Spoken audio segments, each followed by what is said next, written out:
and gentlemen, welcome back to the channel, Island Uncharted.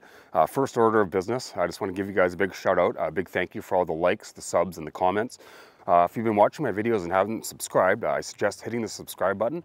It won't cost you a thing, and it really helps the channel. So for those of you that don't know, I actually grew up in Port Alberni. This is my hometown. I've lived here for the majority of my life. And during the course of my life, I've heard a lot of stories of ghosts and hauntings, and I think it's something people are quite interested in, specifically if you live here in the valley. So for the last couple days, I've been traveling to the museum, the archives, digging through old newspaper articles to try to uncover as much as I can about any stories about ghosts or hauntings here in the valley. The first thing I'm going to say is there is not a lot of well-known stories, but aside from that, there's a whole bunch of like little stories in old houses that kind of just dot the maps here in Port Alberni. One thing I'm going to make sure to not do in this video is to disclose any specific location. There's probably people living in these houses. We don't want to attract any unnecessary attention. We don't want people driving by all day and having a look or walking around in the yard at night, that sort of thing. So that being said, let's get out there. Let's go find some ghosts. I've just arrived here at the local Port Alberni museum/library. I'm going to go in here and go into the library and have a look through the archives and see if we can actually locate any, news articles or any sort of information about these particular hauntings that we're going to be discussing in this video. So let's head in there and we'll see how they react to me filming stuff. Going into the museum wasn't actually very productive. There was a number of older volunteer ladies in there and they kind of giggled at me when I said I was making a video about ghosts. That aside, I kind of think I realize why now. It's more the fact that the museum would be geared more towards like actual historic things that are more concrete and tangible. So after that, I actually went into the library. I hadn't been in there in like 30 years. I had a book that I'm pretty sure was like overdue like 15 years. But apparently every 2 years they clear you from the system. So that's good to know. All right, so this first location is actually quite near and dear to my heart. This is actually a personal/family experience. Back in sometime in the early 2000s, my sister purchased a house up here on Consuxus near the train tracks. The house was built in probably 1870, 1880, somewhere in that time frame. Super old house. I mean, like it had like the cast iron stove. It had a pantry. So you'd walk into the house, super old wooden floors. It had this really old vibe to it. You'd go upstairs. There was 6 bedrooms, 3 on the right, 3 on the left. A little bit of history about this house. Back when the train tracks here that I'm standing on were actually in operation, this was the last stop of the railway at that time. So this house, I believe, was actually built as more of a hotel type thing. So people that were working with the railway, travelers, it was a place for them to stay. So picture the house, old, by the railway tracks, a lot of people in and out. So it stands to reason there could be some sort of haunting here. Fast forward to the 2000s, my sister purchased the house. She lived here for a number of years without anything super strange happening. One night she was sitting on the couch watching TV and she claimed to have seen a man in overalls walk directly across the dining room, like a pale kind of apparition-y figure. So she was super creeped out, jumped up, checked all the doors, everything was locked, all the windows were fine, nothing going on. So fast forward a couple more years, I ended up moving into this house with my daughter. My kid used to tell me that she could hear kids laughing. She actually went to the extreme of telling me that she saw a girl with white hair walking up and down the stairs on multiple occasions. So it's a little creepy.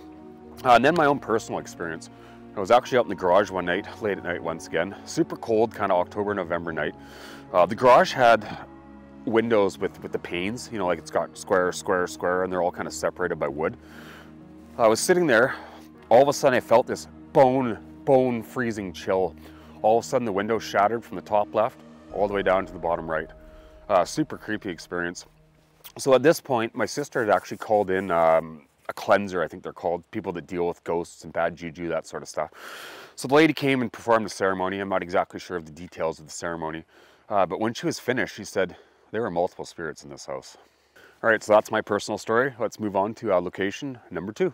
All right, so location number 2, it's actually super close to my house. I'm actually just gonna walk and film to not arouse suspicion.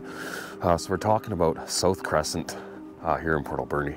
I'm just gonna take some random footage of some of the places on the street. None of these houses are specific to the hauntings, just the general area. Give you guys a bit of a look at what it looks like. So another really spooky kind of story here is a gentleman lived in this house back in 1995. He reported that there was some very strange Latin writings within the garage. And he also had mentioned that the past people who had lived there before, they'd actually found clay skulls scattered throughout the yard.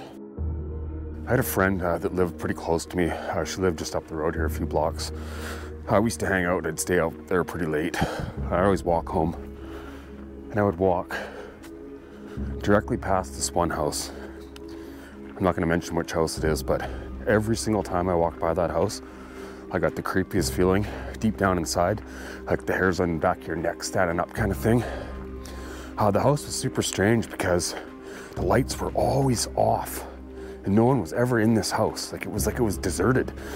What's actually quite interesting is that just a couple days ago, I was driving up the road here with a friend, and we drove by the house, and I looked into the basement and the lights flicked on and off about 3 times.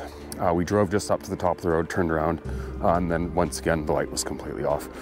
Maybe coincidence, I don't know, but I've walked by this place 100 times at night, and I always felt the creepiness.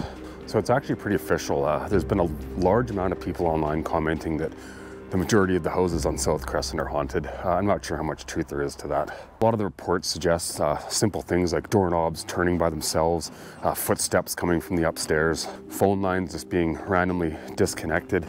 Do you live on South Crescent? Is your house haunted? If so, please leave it down below in the comments. One of the more dark kind of reports that seems fairly consistent is that people feeling like they've been suffocated for air, which is pretty creepy and somewhat malevolent. One of the stories I actually find particularly interesting is that of a lady who will remain anonymous. Apparently they purchased the house, or they rented the house. They lived there for about 6 months. All sorts of creepy stuff started happening. They basically said enough's enough. They packed up their stuff and they were on their way. And then she actually reported that a number of years later, she actually drove by just to have a look at the old house. And she parked in front, and all of a sudden her windshield cracked directly in half. Sort of like my incident from the past story. I found that rather strange. She said she was scared of the house, but had some sort of weird fascination with it, which kind of makes sense when we're looking at the realms of the supernatural. Let's move on to our next location. So we've arrived at the highlight destination. This is quite possibly the most well-known haunting in all of Port Alberni. We're here at Paper Mill Dam. Before we get into the story of the ghost and the haunting, let's talk a little bit about the past. So back in 1892, there was actually a paper mill here, hence the name Paper Mill Dam. It was actually the first paper mill in all of BC, so that's quite an interesting historical fact. So this mill actually produced paper between 1894 and 1895. It was quickly closed down just due to poor materials, excessive cost, so it was sort of a failed business venture. So fast forward to 1915, still a long ways back, they actually removed the dam. And the reason why they removed the dam was, of course, because of the fish. This is a super important river system on Vancouver Island. So the dam was dismantled and taken down to allow the fish to migrate further upstream. So this haunting is known as the Lady Who Walks on Water. This tale is very, very old. There's been records of people talking about this for well over 80 years. So it's definitely been around for a long time. At first, it sort of sounds like a legend, but there have been many people here in the valley that have claimed to have seen the apparition of the lady walking on the water. So this lady that walks on the water, the stories say that she was a very attractive Indigenous woman. And she was always known to be wearing old-fashioned colonial type clothes. So numerous sightings of this lady that walks on water have actually been reported all the way from the parking lot behind me, all the way down this trail beside me, down to the shore of the river. So right here, right behind me, there was actually a sighting. And this is a pretty well-known sighting. The witness claimed that the ghost or apparition, phantom, whatever have you, walked directly out of the water with dry hair. When a story is told, over generations, it has a tendency of kind of losing the inherent truth. It's like that game in school when you say a sentence to the person to your right and it goes all the way around the classroom, and by the time it gets to that last person, the story is completely different. I heard this story when I was probably 15 years old when I first moved here. And what I'd heard was that her husband was cheating on her or something of the sort, and she drowned both her children and then herself. I'm not sure if that's true. All right, well, here's where the story gets rather strange and takes a unique twist. All the witnesses, not all the witnesses, but the majority of the witnesses have claimed when they've observed the lady that walks on water, she is known to have said, "Have you seen my baby?" Stories, legends, who knows really? I mean, it's an old story. So who will know? I don't think we'll ever actually know the truth. All we do know for sure, though, is that there is a ghost here. I'm not a big believer in ghosts, but if there ever was one in Port Alberni I believed in, this one here is probably the one. And also, too, it should be noted that ghosts that actually speak are very rare. So if this is the case, we're dealing with something special here. I remember coming here as a kid, you know, when I was 15 years old, probably having a beer on the other side with my friends. It was a cold kind of October or November night, super, super misty, and I don't know, I got some creepy chills out here, I'll tell you that much. All right, I'm getting out here, I'm getting the chills. All right, ladies and gentlemen, I hope you enjoyed this video. We're also at a place that's haunted as well, the cemetery behind me here. I just want to say that making this, doing all the research, there's really not a lot of ghost stories here in the valley. I'm sure there are tons of one-off specific things, people's stories, but unfortunately I'm not able to uncover that. So I've done my best to kind of bring you at least 2 or 3 of the most well-known hauntings here in Port Alberni. I hope you guys enjoyed the video. I have tons of other videos on my channel, outdoors, exploration, history, all kinds of cool stuff. If you guys actually watch my videos, please subscribe. It really helps the channel. Give the video a like, give the video a thumbs up, make a comment. All that stuff helps the YouTube algorithm promote my content. So once again, we'll see you guys on the next one.